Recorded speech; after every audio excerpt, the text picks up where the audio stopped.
because Africa has so many different war-torn places and so many different places with problems, there were immigrants from all over the place.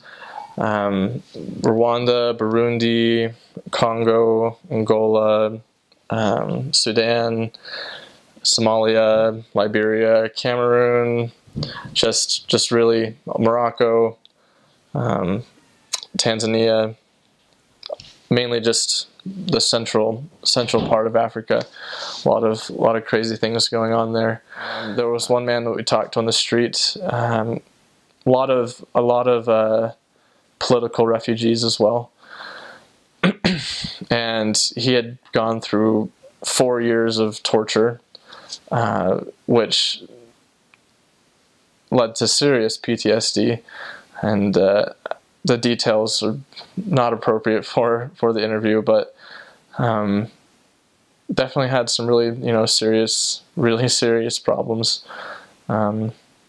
I helped translate the asylum paperwork for one man that we taught, and he talked a lot about how his wife's family was involved in politics, and the opposing, the party in power was just trying to kill him, so they fled.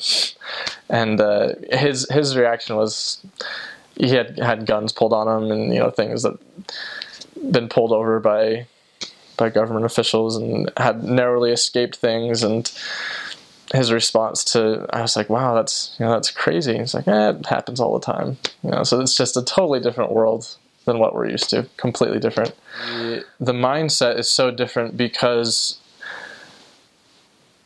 the people there are so used to much more extreme things than we are. They're used to conflict and war and death, and seeing it, and they have just a very real perspective on life and death. And it was pretty amazing. There were, and not in a good way, the stories that these people had, it's the things that are stories in movies and then some. There was a recent convert, if you know much about the Rwandan genocide. In fact, most of the people that were baptized were from Burundi and Rwanda. One convert had his entire family, his wife and his children, had been killed.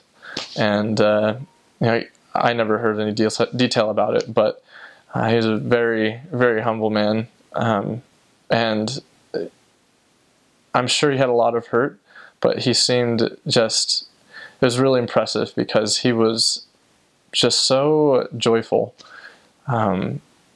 even that with everything that he had gone through. And there had been experiences that I'd heard that definitely showed that how much pain he had.